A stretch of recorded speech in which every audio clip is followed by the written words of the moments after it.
that's hugely valuable because then I can plan the rest of my mission and maybe not burn a bunch of batteries. Was there other workers from the construction company there on site? There's two different things that usually happen with these commercial buildings is they're going to do view visualization so the potential buyers can get an idea what the view is going to look like to the north, south, east, west. And then also they're going to use it as a backing plate for rendering of the building.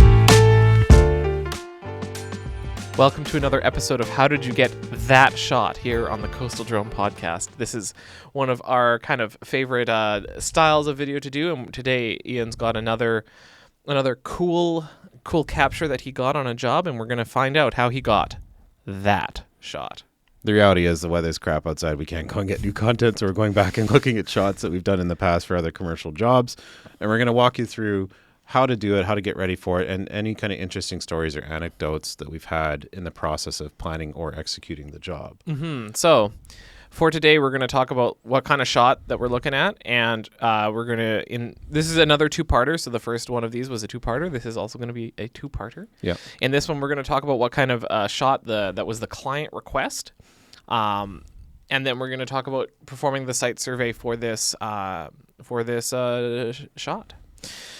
So this was the client's request. So this was kind of like a work in progress of the client's construction project.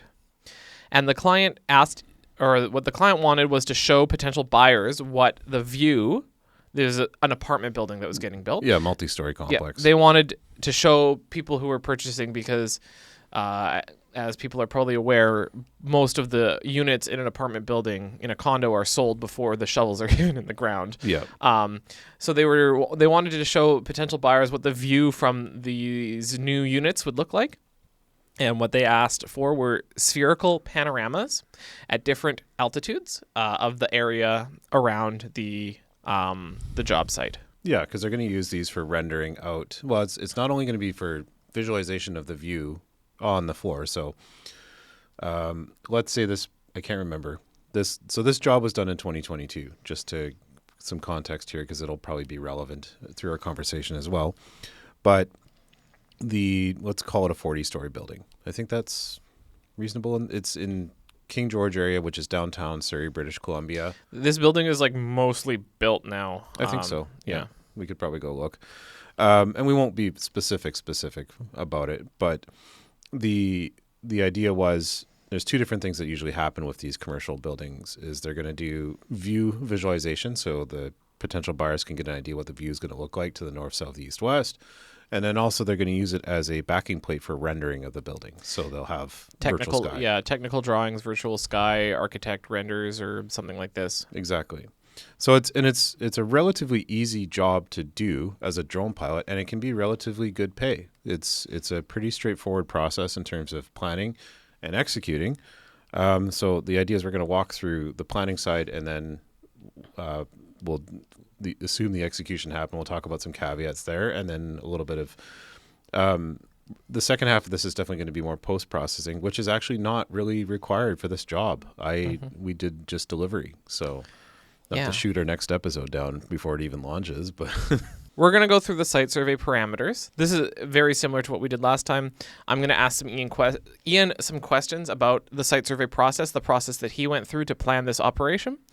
So this is a screen grab from Google Earth of the neighborhood where this building is being built.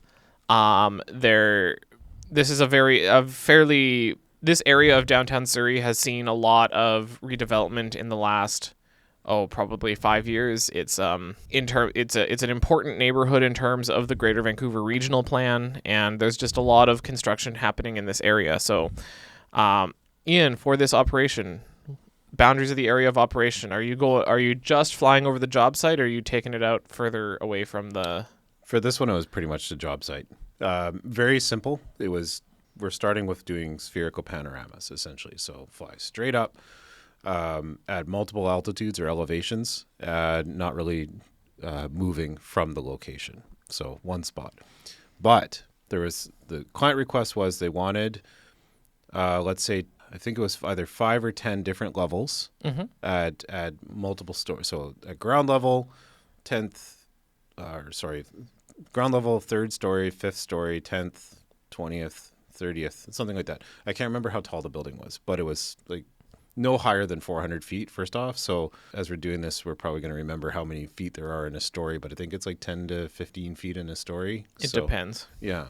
So if it's a 10-story building, that's 150 feet, right? So a 40-story building, 40 feet or 44, 400 feet. I need more of this. The office that we're in right now, this is 12-foot ceilings. Yeah.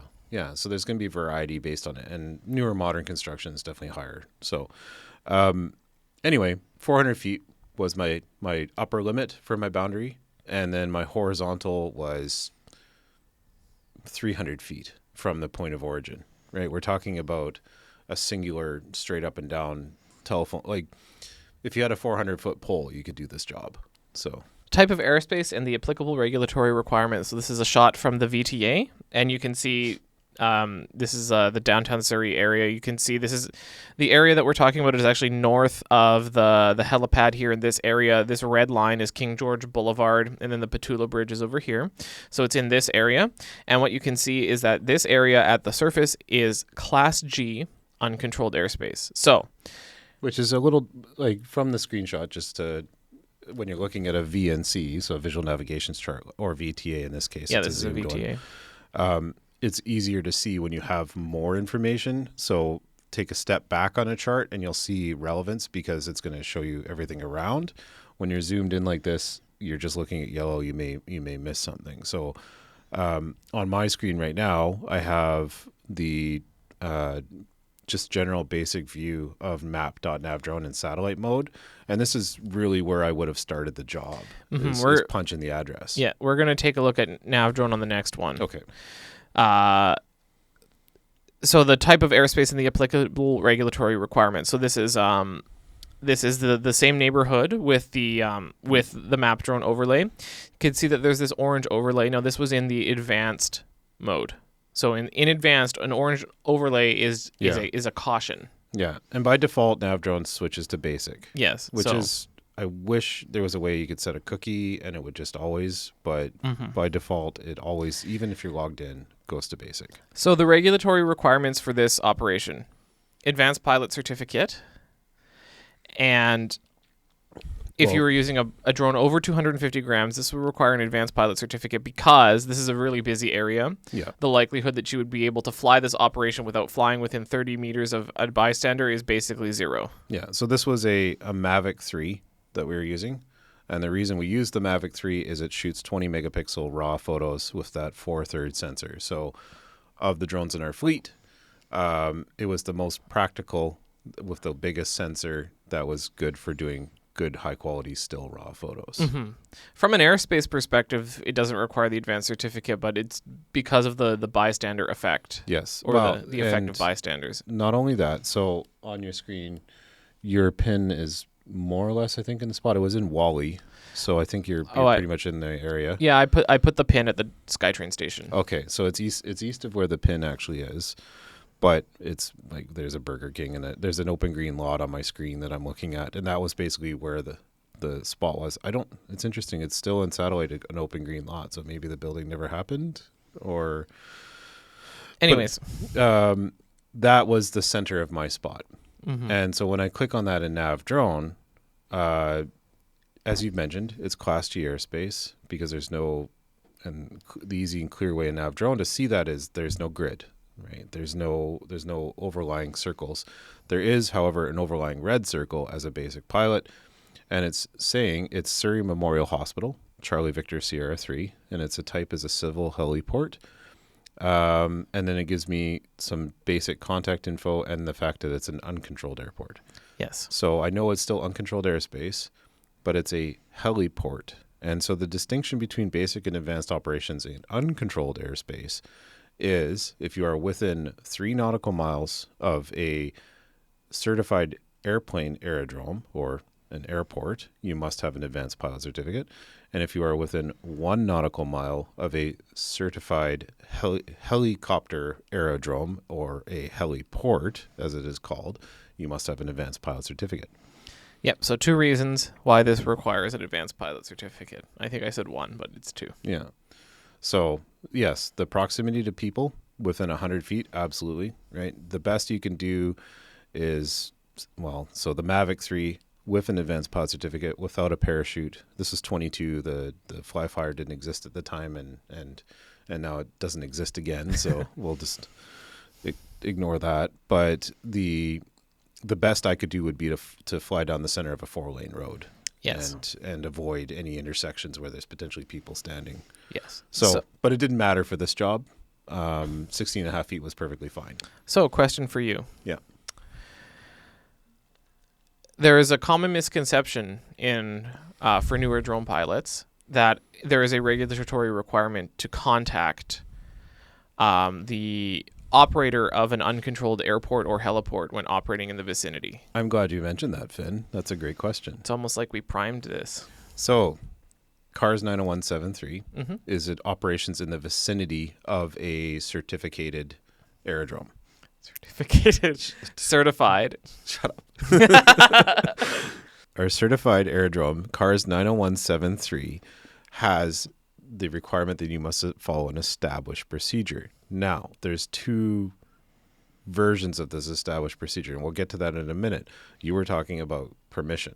Mm-hmm. Who gives you permission in uncontrolled airspace to fly any aircraft in Canada? The only people that can give airspace permission in Canada is Nav Canada. Well, that's in controlled airspace. I'm talking about an uncontrolled airspace.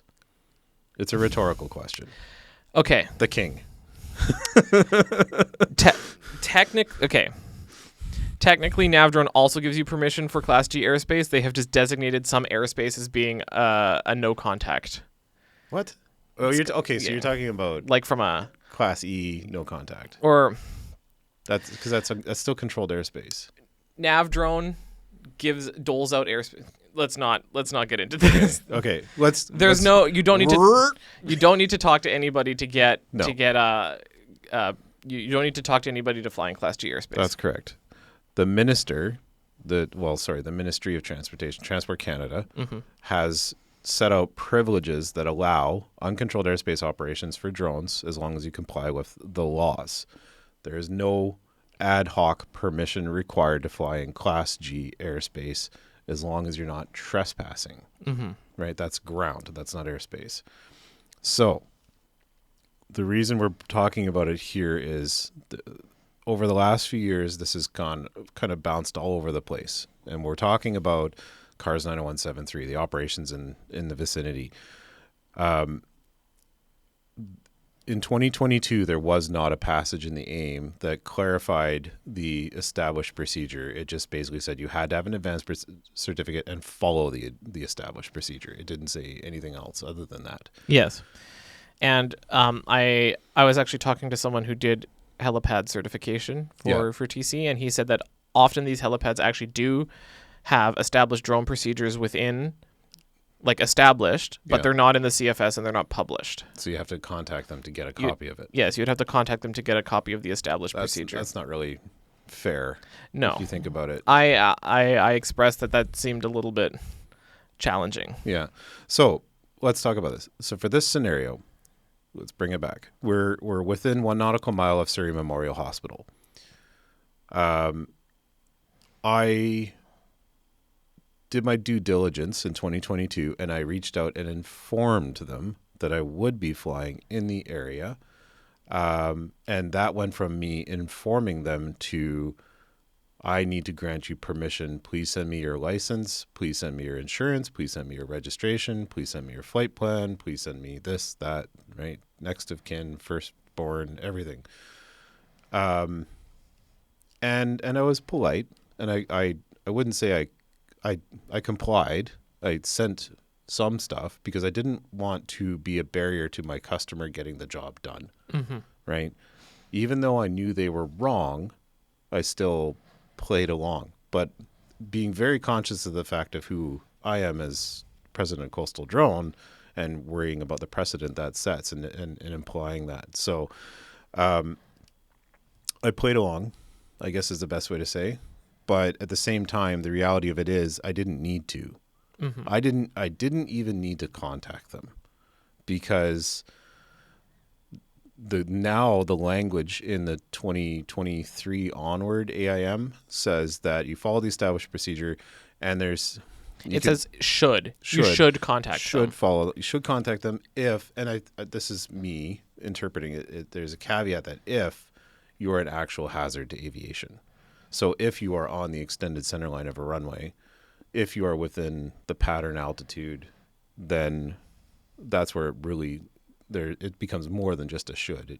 I think it's a must. But if you're flying low level in Class G airspace in the vicinity of Chilliwack Airport, below the rooftops of a house downtown, and you're within 3 nautical miles, you don't need to call the Chilliwack Airport manager every time you want to take off. No, and like for the hospital heliports, like, you know, Surrey Memorial is, I think, 8 stories tall. Yeah. Royal Columbian in New Westminster is like 20 story. It's like a 20-story hospital. Yeah.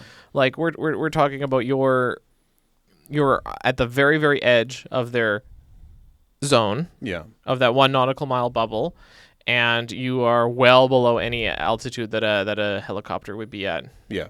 Yeah. So the reality is I was going straight up and down, no more than 400 feet.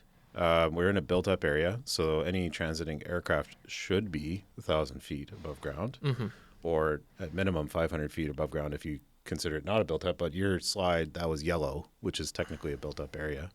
So that's not what the yellow means, but yes. Okay, fine. Mr. CFI. Let's go back, though. So the value in communicating with the heliport is there, because I did another job with another location with the same health authority, right immediately adjacent to the helipad, and there was a medevac helicopter that was coming in. They knew who to contact to give me a heads up. I had tools in place to know the helicopter was coming as well, but I appreciated them giving me a phone call heads up. Hey, we've got someone coming in half an hour.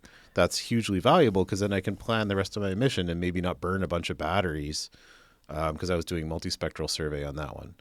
Yeah, and with that job, that one was even not only closer. Not only were you way closer, but that helipad is on the ground. Yeah, yeah. Because that was at a smaller health facility where the pad is it was just a paved area on the ground, as opposed to being on top of a building surrounded by power lines and etc. So back to Surrey. They eventually granted me permission, which granted you permission. And we can, like, this is a good discussion, I think, in the chat, either live or on YouTube here afterwards, because this is something that it always seems to come up, and we're not advocating non-compliance or anything like that. It's very important that these procedures are there, because the reality of it is, there's room for improvement in general in aviation knowledge at all levels, and in situational awareness. And when there is room for improvement, the tools are put in place to help structure the approach by which you gain that situational awareness. And they're giving you instructions on this is a way that you can become more aware of the pattern of the circuit operations at the aerodrome that you may be flying near. Yeah, and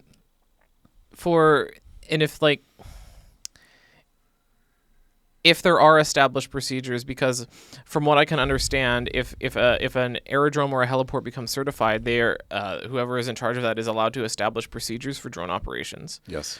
If these procedures exist, then they should be more readily available to pilots. You shouldn't have to call to ask. They should either appear in the CFS or on somewhere official. Well, the absolute best place for them to be would be nav drone. Nav like drone. A supplement or something. Like, just have another box in nav drone that says, here's a PDF for the established procedures. Right. Yeah, and then because then it would be easier to comply with, because like from our reading of the regulation, if it doesn't appear that there's established procedures, what the regulations say is that you should follow the kind of, or what the AIM says is if you can't find an established procedure, there's kind of a generic established procedure. Now, the AIM is not the CARS. It's an interpretation of the CARS. Yeah. So I have it up on my screen now. It's TC, Transport Canada Aeronautical Information Manual. And we're looking at the RPA chapter specifically, and it's section 3.2.35, and it's operations added in the vicinity of an aerodrome, airport, or heliport. And we've talked about this a lot in the past, and we've got good videos on, like, every time there's a new AIM comes out, we do a recency seminar update. But one of the big things is if you read the AIM once, the next time you read it, all you have time to look at is the blue section, you're at least looking at the changes that are coming in. So I'm looking at the latest version here right now.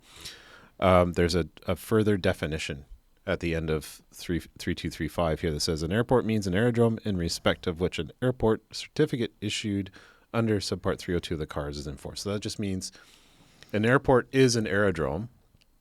All airports are aerodromes, but not all aerodromes are airports. Yes, an aerodrome or a heliport needs to, or a helipad, I guess, needs to meet some certain requirements to be considered certified. These are requirements that are beyond the scope of drone operations, but they are in terms of site security, lighting, obstacles, and other factors like that. They get assigned a certificate under its CARS 302 Yes. is the certification.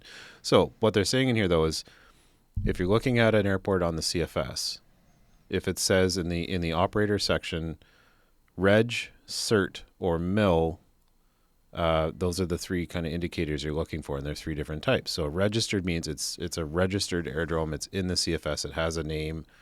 It's a permanent facility. A military means it's a military aerodrome. You probably need to get an SFOC to fly near it. If it's over 250. Yes. If it says cert, that means it has an operating certificate, and that means you then are under the 90173. So we've beaten this a lot, but yeah, we need an advanced certificate to fly this job. Yes. So that's how we can legally fly. The drone has to be registered because we're using a Mavic 3. It weighs more than 250 grams. And it has to have the registration clearly on the drone. So decal, Sharpie, sticker, Yes. something. This one, I Sharpied it myself. Yeah. I did a really bad job. Hey, it's still there. Yep, it's still there. 4 years on. Looks like crap, but it's still there. It has to be a durable label. That's the point. Yeah. Okay, so we're using the Mavic 3. We're doing that. We're going up to 400 feet in intervals. Yeah, let's talk about that. So altitudes and routes. So we briefly mentioned you're going up in intervals. What kind of interval? You said it was like every certain number of stories, right? Yeah, from memory, I think I did. We're calling it 4D stories. I think it was every 5. Okay. Yeah. And then the route is you're just going straight up. Yes. So literally take off, set my azimuth, probably north at the time, and then just left stick up. And so flying precisely, because they did specifically want it at certain meters. So I make sure that when it's on the ground, I reference my ground elevation.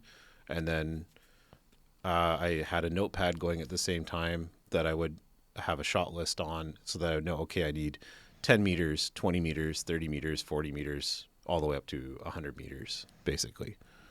After you capture the shot, does the metadata contain the altitude in it? Yes. So it would be easy for the client when they're post-processing. Yeah, as long as you're using, DJI does, right? And as long as your EXIF data, the extra information data is in the file, you'll have the lat long and GPS elevation in there. Yeah. So In I was like WGS 84 format. I was like 99% sure that it had it, but so I was like, the good thing is that it has it, and I'm like, crap, Ian's gonna tell me that it's not in there. Our entire geomatics and mapping course would not exist if the drones did not embed GPS data into the photos. Yeah. The entire industry would not exist because you'd be doing manual photogrammetry and rectification. So Hell yeah. All right. Location of obstacles. Finn gets one swear a year, and he just used it. Yeah. There's a PG-13 now. Location and height of obstacles. So, this is the VTA, which has some of the obstacles. You can see there. You can see there their heights. So Towers. Yeah, those are apartment buildings and stuff like that. So the height, so the 663 on the top one here, that's the height ASL, and then 356 is the height AGL. Yeah, and the reality is that all of these are non-issues for me because we're not translating physically anyway. No, or horizontally. On the site, were there any obstacles that you were concerned about? Bystanders, just looky-loos and bystanders, and so my mitigation for that is highly visible, wearing a Visi vest. Setting up I think I had a sandwich board and I had a VO with me as well for some of it. And plus you got the car with the wrap and... Yeah. Yeah, and at the end of the day, so the mission was to do verticals and do stills, but at the end of the day, the sunset was so amazing. Of course, I also got some video for myself, and we'll share it in the second half of this episode. But at that point, I had one of our colleagues here, Mike. He was my visual observer on the day as well. So that because like when I'm going straight up and down, that's pretty easy to manage. But when you're starting to work in an urban area, you want a visual observer if you're composing a shot. Yes. How was the weather that day? I'm gonna say it was cav-okay. So because it was in the summer, right? Sure, yes, I think so. Fall, Okay. But yeah, so overcast. Okay. Yeah, dry and overcast. I wouldn't have flown it if it was wet because even if it was misty, like first off, you've got weather limitations of the drone, right? So wind is going to be a factor, which it wasn't, and then moisture. If you get it on the lens, you're going to ruin the panorama. And the other thing is, they wanted, actually I think it was Bluebird. They wanted clear blue skies, and there was some anxiety about that. So I think that one of the sets might have been overcast, and then because they wanted the sky to be as blue as possible. And we'll talk about it in post processing, like how there's tools and techniques to like either do some sky enhancement or sky replacement or fixing. Paint bucket. Yeah, or paint bucket. Yeah, if you want to just do that. Blue wash the sky. Yeah. But yeah, weather was not an issue. Okay. And temperature was definitely not an issue either. Horizontal distance from persons not involved in the operation. So we 16 and a half feet. we mentioned Mavic 3. Yeah. Near people, yes. Over people, no. Yeah, in order to be over people, I would have had to use a Para Zero, which wasn't available for a Mavic 3 at the time. And it would have cost 2 or 3 times the cost of the airframe. So we had a Mavic 2 with a Para Zero option, but it was the same thing. The quality wasn't, I shouldn't say that. The quality would have been fine. My preference was used a Mavic 3 for that job. Yeah, So. there was no, well, and part of it is if you're taking off from the site, you can assure a I was buffer. over a dirt patch. Yeah. In a fenced up area. So I didn't have to enter the dirt patch to do the job. I was able to like take off from the top of my car adjacent to the dirt patch and then reposition to the center of the dirt patch. So I knew I'd be at the center of where the building would be. Mm-hmm. And then the only risk to that is if the drone battery were to die, I would have had to hop the fence to get the drone back. Yeah. So question, obviously you were asked to do this job. Was there someone on site with you from the construction company, or did you just kind of show up on? No, this one was just a do it when you can, get it done, let us know when it's done kind of thing. I was probably 2 layers removed from the customer. I was a subcontractor of a subcontractor, which is great. And it's one way to definitely get a lot of work is to just set up a relationship with another brokerage and have multiple brokerages or media companies that you be the expert in what you want to be the expert in. Mm-hmm. Right. I was just thinking more along the lines of, was there other workers from the construction company there on site? It was an undeveloped dirt patch. Right. So no one there is going to give you a hard time No. if they were not informed about and so pilot on site. Have a copy of the customer contact information, have some sort of contract or request or something from the customer in case police were to show up and ask you what you're doing, especially when you're doing these kind of shots, because now you got to wait 15 to 35 seconds for the panoramas to complete at each level. So you're sitting there immovable, and it's not like you don't want to. If you stop, you're going to have to restart the entire project because the light might change as well. So yeah, exactly. We're going to talk about this in the next episode, but there's a requirement for consistency when shooting a job like this. Absolutely. All right. So that is our completed site survey. Did we want to show getting nav drone permission for this one? Well, we don't need to. We don't need to. Right. So that's the big point with this job, because even though it's in an urban environment, all we need to do now for nav drone, I've got it on my screen right now. The site survey process is to confirm that the regs are what are applicable to your operation, right? So we've talked about this a lot. Like outside of the flight review and outside of what you set up as your standard operating procedures, the written requirement for a site survey to happen on a form in a documented manner is not there. No, at the moment. Yeah, we recommend having a record of something. Yeah, in case you get ramped or something like that. Yeah, well, it's the same as if you go out and do a general flight in the commercial world, you're not writing down the weather every time. Like the risk assessment process is, there's a process to do it when the triggers require it, but there's not a written process to document it. I know in flight instruction you have pilot training records, which are paper records because you have to track it. Yes. But I don't need to do a written form for every time I do a daily inspection on the aircraft or something. No. Yeah, like we have, so, we have other than my logbook. We have a checklist in the aircraft. We follow the checklist. It's just assumed that we follow the checklist. Step 1, step 2, step 3. For flight instructing, we have a daily flight record. So you have to write down which aircraft you're in, who are the pilots, when you're going to be back, where you're going. Yeah, and flight following requirements. But that's it. Yeah, and I should correct myself. I said I don't need to write down. I do write down that I do a DI because it's in my journey log entry as my elementary task training. Anyways. Yeah. So one of the things, though, is that you could. So what we're getting at is you don't necessarily need to have something written down. Yeah. For a job like this, you could plan it in NavDrone. Yes. Because then it will be saved in the app. And then it will be saved in NavDrone. So then down the road, if someone has an issue, you can pull this record. Or if you forget to put it in your own personal logbook and forget when you took off and land, you can use this as your record of this. So we're going to go to operations, and we're going to go to plan operation, and we're going to go to King George.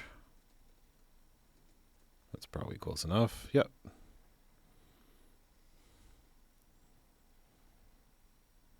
And let's go back to that grass patch that it was right about here. And we're going to go to draw a circle. And we're just going to do that. That's more than enough for the boundaries of our operation. Yeah. Reality is we're not leaving that grass circle, so that's 0.06 square nautical miles. You could make the circle smaller if you wanted to. So I can go like this. 0.01 nautical miles. Yeah, just a column. But the reality is, like I said, I did do some fly arounds a little bit as well. So, and it's not a bad idea to give yourself a buffer. Yeah, exactly. So I set the circle. Then I need to go into parameters. And I'm going to say I'm an advanced pilot, and you'll notice the map will immediately change. Yeah, from the red, no fly, to the orange, use caution. Yeah, I'm going to go to photo and video, visual line of sight. Start time, we'll say it's that's fine now because it doesn't matter. Height, 400 feet. Now, we've talked about this a lot. If you don't need 400 feet, don't ask for 400 feet. You're just making your life harder. Yeah. Ian needed 400 feet for this operation. So 400 feet. Drone, Mavic 3, and we'll...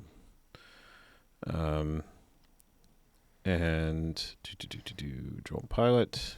Error. A drone must be selected to validate the operation. A drone is selected. Drone is selected. What is your problem? So let's hit validate again. Okay, maybe it's just a cookie JavaScript error. I don't know. This is a new feature on the bottom, the timeline, and it also shows you adjacent drone operations. We talked about that on the last one as well. But you can now move your timeline around, which is kind of cool. Let's just get rid of that.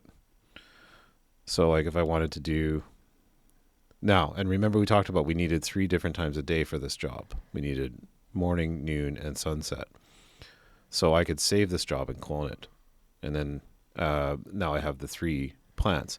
The other thing I need to do is create a name. So we're going to call this building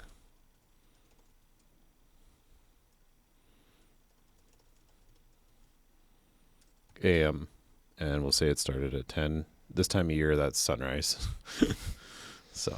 Yes. And then we'll hit save. Now I've got my draft operation. This is in my drafts. I could then clone it for the afternoon. Mm-hmm. Go to parameters again, and we're going to call this one PM. And I would, of course, move this to 2. Well, let's do this one at noon.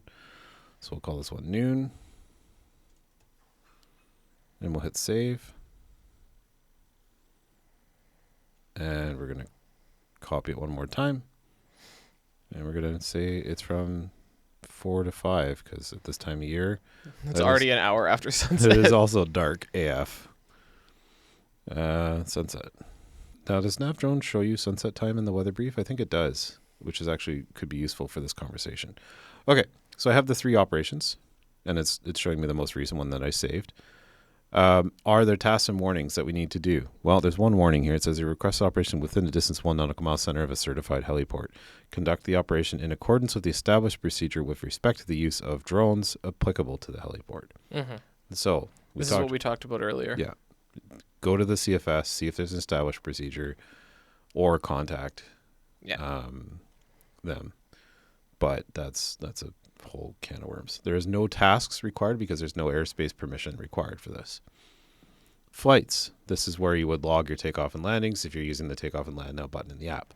I still recommend using it even if you're not in controlled airspace because it's going to help you log your flights. Yes. Especially now that data sovereignty and tracking features are coming and going, it seems, with DJI. And we still recommend you write down you log your flights in a spreadsheet somewhere. Absolutely. And then documents is going to be any relevant documents to the operation. So you could put your customer details, your customer request information in here if you wanted to put everything in a nav drone. I can't fully recommend that. A couple of years ago, I had some flights that disappeared and were deleted from nav drone. I don't know if that was just growing pains because it was very beta, very new, but I would not store job information in here. I would actually recommend keeping backups and exporting it. But there is the ability to temporarily, if you need somewhere to hold everything and have access to it quickly, sure, go for it. The reality, what should go in here, I think, is site surveys and or operation specific. Maybe there's an SFOC that was relevant to it or something like that. So anyway, then you would hit publish. And what publish does is it makes it visible on the map to other people. It doesn't give you the full details of what's going on, but it tells you where geographically this operation and when it would be. So if someone else comes along to plan a similar drone operation in the same spot, they're given some extra awareness. That's it. That's all you need to do. Here, go back to operational details. Oh. Oops.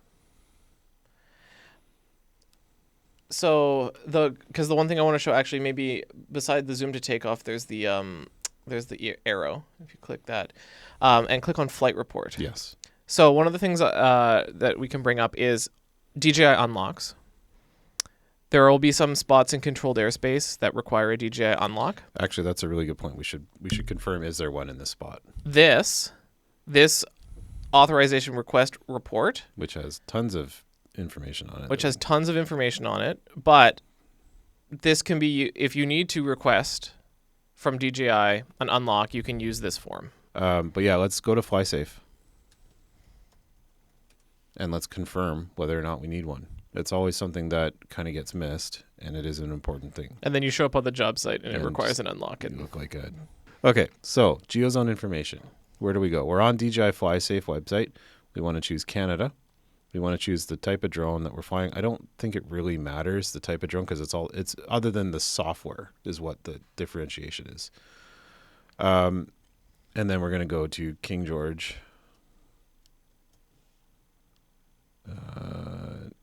You may need to get a real street address. This is not, it's Mapbox. It's a different map system. Maybe, Surrey. Surrey. Southeast English. No. Oh, Metro Vancouver. Metro Van. There we go. All right. And let's make this full screen. So you can see multiple different shapes and layers. The things we're most concerned with are either blue or red polygons. Those are areas that DJI will require you to unlock the drone in order to take off and fly in that area. So where we are, nothing on the ground. There's some overlying altitude warnings, but they're probably over 400 feet first off, and they're for like the terminal area approach or something. These have nothing to do with controlled airspace. I've probably said it on this channel 1,000 times, but it's 1,001. These have nothing to do with the Canadian aviation regulations.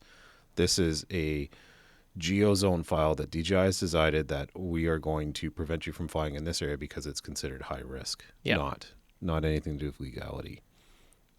Because Langley and Pitt Meadows have the same airspace, but they have completely different Geozone shapes. Yes, and Pitt Meadows is busier than Langley. Yes. So Langley has the higher risk one. Yes. So figure it out.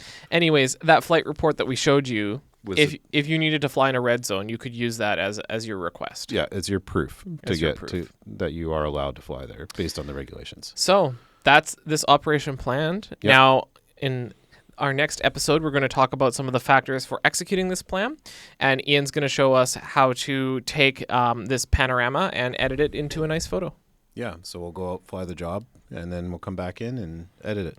And of course, the last things before we go: batteries charged, memory cards empty, right? 256 gig Memory cards and bladder and empty. bladder. Yeah, that's right. Dress warm and make sure your drone is serviceable. Yep. And firmware is up to date before you leave. Yes. And also the most important thing before you fly any job, make sure to hit like and subscribe, and we'll see you on the next episode.